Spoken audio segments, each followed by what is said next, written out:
નમસ્કાર મિત્રો, મારું નામ મકવાણા તરુણાબેન પીતમ્બરભાઈ, તાલુકો બાલાસિનોર, ક્લસ્ટર જનોડ, જિલ્લો મહીસાગર. આપણા પ્રશ્નોમાં એક પ્રશ્ન એવો છે કે દિવ્યાંગતાની વહેલી ઓળખ. દિવ્યાંગતાની વહેલી ઓળખ એને બીજા શબ્દમાં અર્લી ઇન્ટરવેન્શન કહેવામાં આવે છે.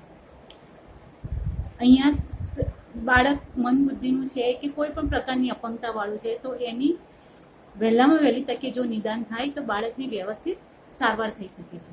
તે જ રીતે અહીંયા એક નોંધ પ્રમાણે આપણે જોવાનું છે કે ઘણા કારણોમાં યોગ્ય માર્ગદર્શન ન મળતું હોય, સેવાઓની અપૂરતી સગવડતા હોય, કુટુંબ તરફથી જો બાળકને અનાદરભર્યું વર્તન મળતું હોય, ખોટી રીતે બધી ગેરસમજ ઊભી થતી હોય તો એને સાચી રીતે એને દૂર કરવાની છે.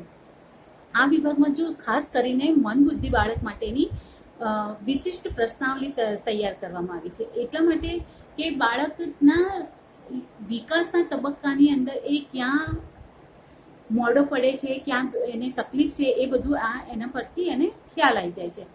જેમાં વહેલામાં વહેલી તકે જો ઓળખ થાય તે બાદ એના કેસ હિસ્ટ્રીમાં ઊંડા ઉતરવું પડે છે અને વિકાસાત્મક તબક્કામાં પણ એને વ્યવસ્થિત આપણે ધ્યાન રાખવું પડે છે. તે જ રીતે વહેલામાં વહેલી સેવા એટલે શું? વહેલામાં વહેલી સેવા શું છે?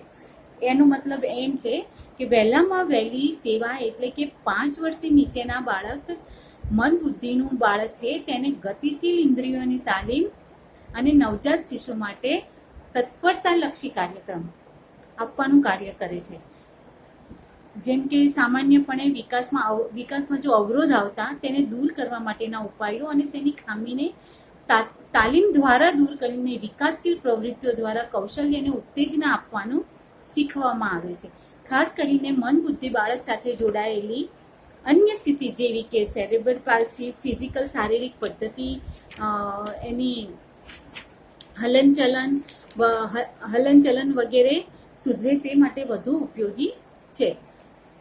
તે જ રીતે જો વહેલામાં વહેલી તકે દરમિયાન ઉપયોગો કોને થઈ શકે, તો વહેલામાં વહેલી તકે જો એને સારવાર આપવામાં આવે તો સૌથી પહેલો બેનિફિટ બાળકને થાય છે.